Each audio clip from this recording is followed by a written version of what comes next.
Pour faire la pâte, je prends à peu près les 3/4 d'un paquet de farine, c'est-à-dire autour de 700 grammes. Sur une plaquette de 250 grammes, je vais prendre environ 200 grammes. Alors, je vais le couper en petits morceaux. 3 ou 4 cuillerées de lait, hein, comme ça dedans. Alors ça, le but de ça, c'est que le beurre ne brunisse pas. J'ajoute une bonne cuillerée à café de sel. Je vais mettre 2 paquets de levure lyophilisée. Alors on peut utiliser de la levure de boulanger fraîche, hein, mais la manipulation est moins simple. Je creuse un puche, comme on dit en picard, une fontaine, pour casser les œufs. Donc je mets les œufs, j'en mets 5 ou 6, et je vais juger selon la taille des œufs. Donc je continue l'incorporation. Voilà, le beurre a l'air complètement fondu.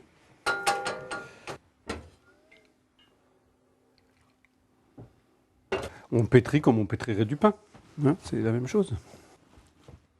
Ma grand-mère, elle faisait exactement ce que je fais là. En fait, elle faisait pas exactement. Elle avait les grands écourcheux, les grands tabliers, et elle tenait son saladier entre ses jambes. Mais ça faisait le même bruit.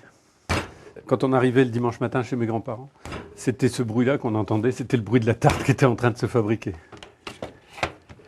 Et si la pâte est bien faite, elle ne se trouve pas, quoi. Elle suit mes mains. Alors quand c'est prêt comme ça, on les pose dans un endroit assez chaud, en les recouvrant comme disait ma grand-mère, d'un propre torchon, pour que ce soit à la fois à l'abri des mouches et à l'abri des courants d'air. Et au bout de 2h30, 3 heures, la pâte sera gonflée et on pourra la garnir. Alors, ce qui est plus pratique, c'est quand il est vraiment très froid, parce qu'il colle moins. Donc on met la crème fraîche, on la dispose. Faut pas trop être avare, hein. Ça transporte le goût, la crème fraîche. Et en même temps, ça adoucit un petit peu le goût du maroilles pour ceux qui sont un peu difficiles. Alors maintenant, je mets du poivre.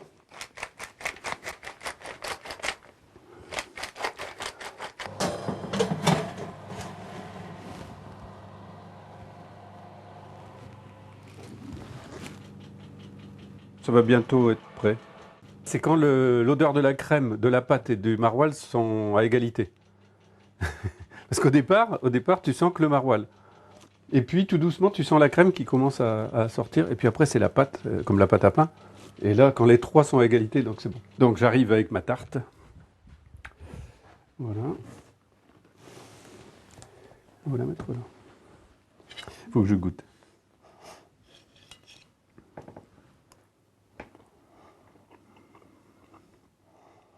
Elle est comme il faut. C'est quoi comme il faut?